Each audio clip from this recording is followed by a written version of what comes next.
Hi, IEW friends. So it appears that Prince William County Schools has canceled for tomorrow, and so I thought what we would do is that I would go ahead and do most of what I was planning to do tomorrow with you in a video. And that way, if you have time tomorrow and you want to go through it and earn the extra points any way you can, and if you don't want to, you don't have to. But this way, you don't even have to come out to my house. So the plan was to talk about the Canterbury Tales. And this is a frame story. So a frame story is a particular type of retelling where basically there's a story happening, and then within the story there are other stories.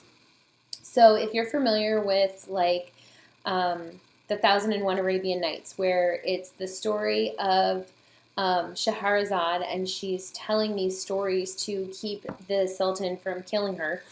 You know that there is both the story of Shahrazad and what's happening there, and then there's also the stories that she's telling within the story. So the Canterbury Tales is similar in that it is a story about a group of pilgrims who are going to Canterbury Cathedral, and each night when they stop at an inn, they're telling each other stories to keep each other entertained. There's no TV, there's no Fortnite, there's no Xboxes, so they're telling each other stories to stay entertained on their journey. So one of the things that we had to do when I was in high school was we had to memorize the opening lines of the Canterbury Tales in Old English, which I can still do. So when you learn this, you learn that just because something is in English doesn't mean that it's comprehensible. So the opening lines to the Canterbury Tales, I'm going to do them for you. Nobody laugh, okay? Even if you do, I can't hear you, so it's fine. Wan that April with his Sarasota, the drought of March hath pierced to the rota, and bathed every vein in switch liquor, of which thereto engendered is the floor. When Zephyrus ake with his sweet breath, and spirit hath in every holden heath the tender poppies and the young sona, which in the rams half course Rona. So pricketh him nature in her courages, then a longing foop to go on pilgrimages, and specially from every Shirazanda, from England to Canterbury they wander, the holy blissful martyr for to seka, that him have hope in one that they were seka. True story. So that's English. It doesn't sound like English. It sounds really weird.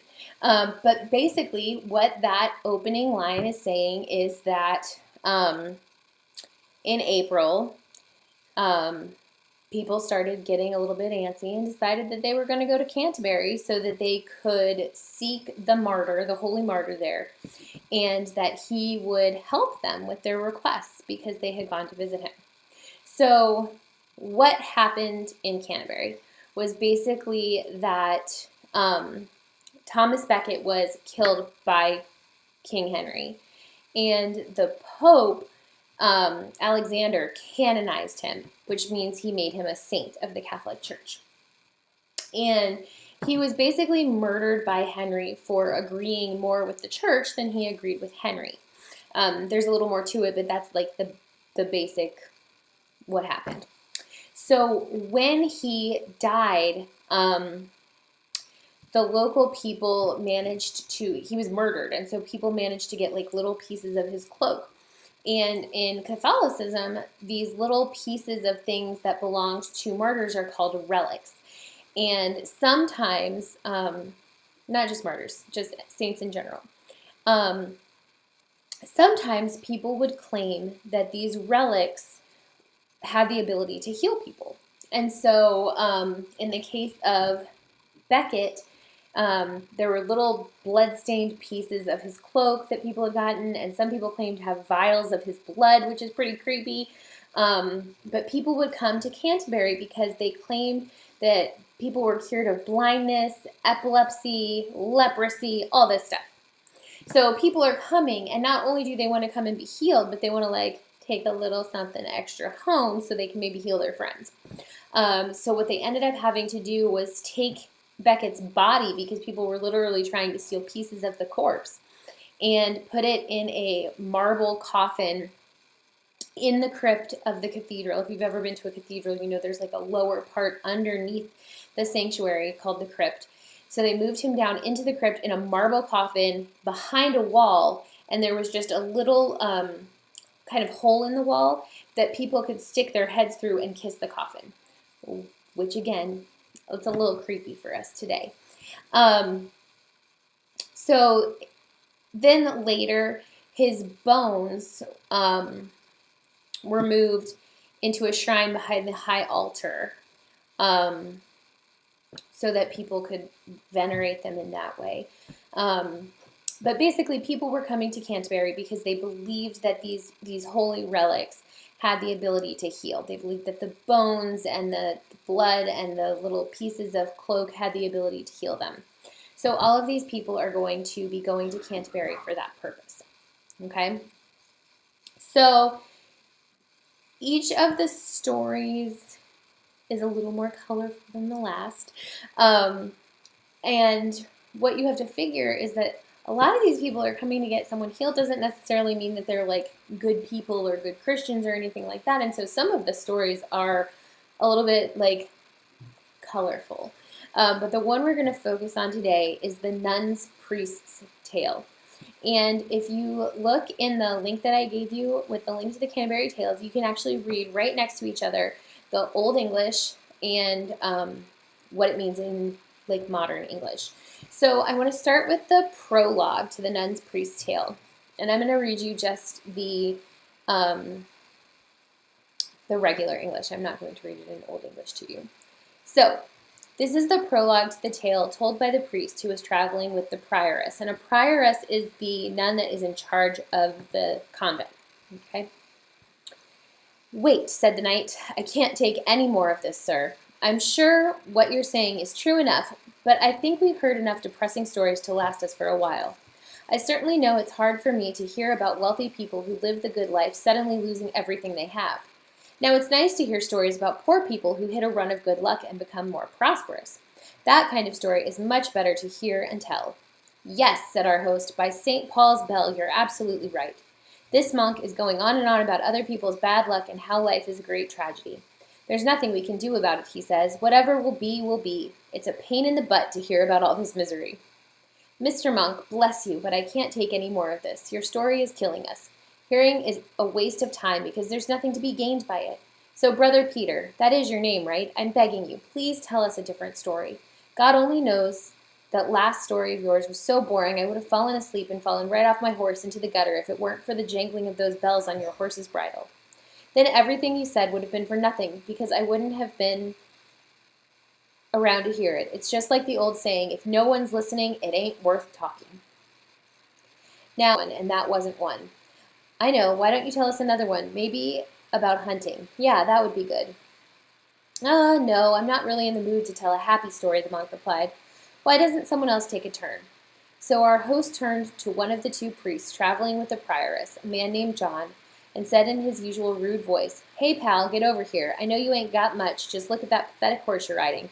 But maybe you can pretend like you're better off and tell us a happier story." "Sure thing," Brother John answered. "I'll try and be a little happier for you." And this is what the priest, Brother John, told us. So you can see from that interaction, and each of the stories within this frame story is set up this way. There's a little prologue telling you how that person came to tell the story, and a little bit about what Chaucer thinks of them.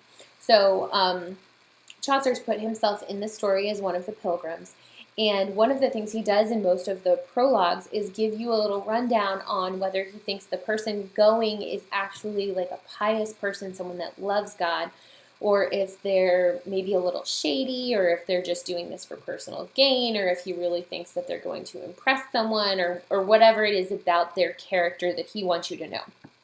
So he's certainly not impressed by everyone that's going on this trip with him. What I'm going to do next is give you guys a link to someone on YouTube who's already recorded herself reading a adapted version of the nun's priest's tale, and it's called Chanticleer and the Fox, and it's about a rooster basically named Chanticleer and a fox. And so I'm going to link to that, and you guys can listen to that story, which was going to be the next activity that we did. And the plan was for you guys to color some little like puppets to go along with the story.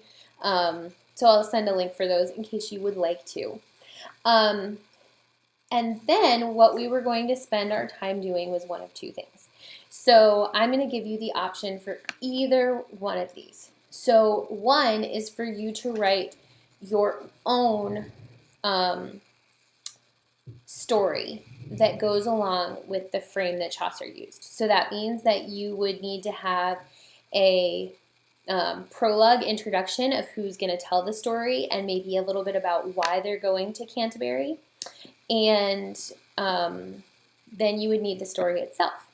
So that was what we were going to spend most of our time doing. However, since we're not meeting together, and I was kind of hoping to let you guys work in groups so that you weren't having to write the whole thing yourself, I think what I'm also going to let you do is maybe come up with your own adaptation of